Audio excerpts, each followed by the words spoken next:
Hi, this is 4Tech Teachers, and in this video, we're going to talk about the importance of immediate response and feedback in your classroom. Well, today is a beautiful day, and I'm lucky enough to have the afternoon off so I can go kayaking.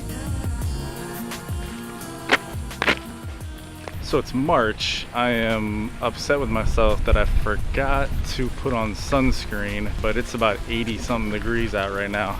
So while I'm dragging my kayak out, I figured I'd let you know the purpose of this video is just to introduce you to some concepts. Today we're just going to talk about why it's important to have immediate response and feedback, and then in the next video I'll give you some examples of how you can make it happen in your classroom.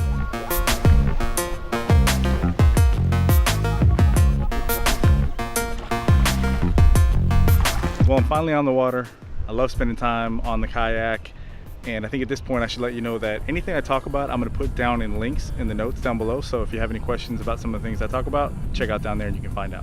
So I really thought a kayak was a good place to illustrate just how important immediate feedback is. In the world we live in, so many things we get immediate response. Driving a car, walking, everything. You take a step, you move the steering wheel, you immediately get that response of what's going to happen. It's going to go the other way, just like kayaking. So in kayaking, if I just keep paddling on one side and I pay no attention to the response from the kayak, I'm going to end up running right into the shoreline. This in a classroom scenario is basically you driving your class and trying to get them to a goal or an outcome, and they're not making it because you're not getting that immediate response and then able to give them the feedback they need. And once you're off track, the problem then becomes, how do you get back to where the individual students went off track, go all the way back to that point and help them? That's how we get so many individual students that get lost. We really don't know where they went off track. I've heard so many teachers, and when I was a teacher, express the frustration of saying, how can they be in my classroom and not know how to write better? Well, the problem at its root level is that we just don't have enough immediate feedback and response. In a classroom, you just lose too much time trying to backtrack and then get back the whole entire class in the right direction.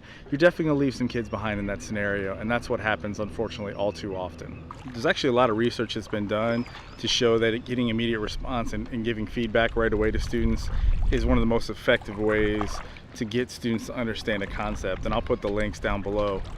So if you aren't using immediate response in your classroom, try it just one time, and I guarantee you'll find out, like I did, that it changes the way you teach. I thought I was doing such an awesome job explaining a concept in US history, and then I would get some immediate response from my students and go, well, how are half of my students not getting this? And even that could just be one question on a test. So perhaps once you get to an exam, they're still doing okay, but they're missing some key concepts. So I think it's really important that you get that immediate response, and I think you'll see that the second you try it. Now, there are numerous ways that you can add response into your classroom, that immediate response for all students. There's a thing called Plickers. You could even just have them write on a notebook and hold it up to show you. And then there's also some more advanced ones.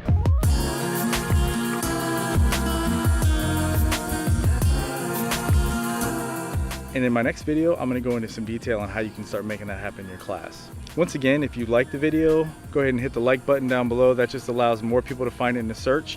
And then if you really like it, subscribe, and that allows you to get updates when I post new videos. So we'll see you next time on 4Tech Teachers.